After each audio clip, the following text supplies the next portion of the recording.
নমস্কার, আরও একটি আপডেট নিয়ে হাজির হয়েছি আপনাদের সামনে। অনুগ্রহ করে চ্যানেলটি সাবস্ক্রাইব করে সঙ্গে থাকবেন। আমাদের আজকের আপডেট, আর যেখানে সেখানে চলবে না মদের দোকান। রাজ্যের যেখানে সেখানে আর চলবে না মদের দোকান। মদের দোকানগুলির অবস্থান নিয়ে কড়া পদক্ষেপ গ্রহণ করল রাজ্য সরকার। স্কুল, কলেজ সহ অন্য কোনো শিক্ষা প্রতিষ্ঠান এবং মন্দিরের 1 কিলোমিটারের মধ্যে কোনো মদের দোকান থাকবে না। প্রশাসনিক বৈঠকে এমনটাই সিদ্ধান্তের কথা জানালেন মুখ্যমন্ত্রী।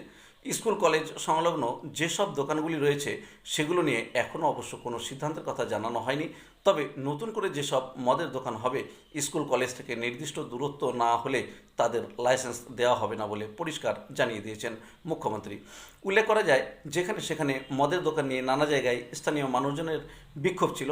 মদের দোকানের জন্য স্থানীয় পরিবেশ নষ্টের অভিযোগ ওঠে সবসময়। কিছু দোকান লাইসেন্সবিহীন বলেও অভিযোগ ওঠে। রাজ্যে ক্ষমতার পালাবদলের পর এসব নিয়ে কঠোর পদক্ষেপের সিদ্ধান্ত নিলেন মুখ্যমন্ত্রী। তার কথায় আমরা বলেছি, স্কুল, কলেজ, মন্দিরের 1 কিলোমিটারের মধ্যে মদের দোকানের লাইসেন্স দেওয়া যাবে না। এ সরকার অন্যভাবে চলবে। এতদিন শাসকের আইন ছিল, এবার থেকে আইনের শাসন হবে। এলাকার স্বাভাবিক পরিবেশ ফেরাতে নতুন সরকারের এই উদ্যোগ অত্যন্ত প্রশংসনীয়। তবে প্রশ্ন একটাই, আগের গজিয়ে ওঠা মদের দোকানগুলি যেগুলি এই শর্তের বেড়াজালে আবদ্ধ হয়ে পড়ল, তাদের কি অবস্থা হবে? সরকার কি তাদের বুলডোজার অপারেশন করবে?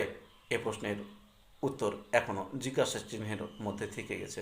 ধন্যবাদ, সকলে ভালো থাকবেন।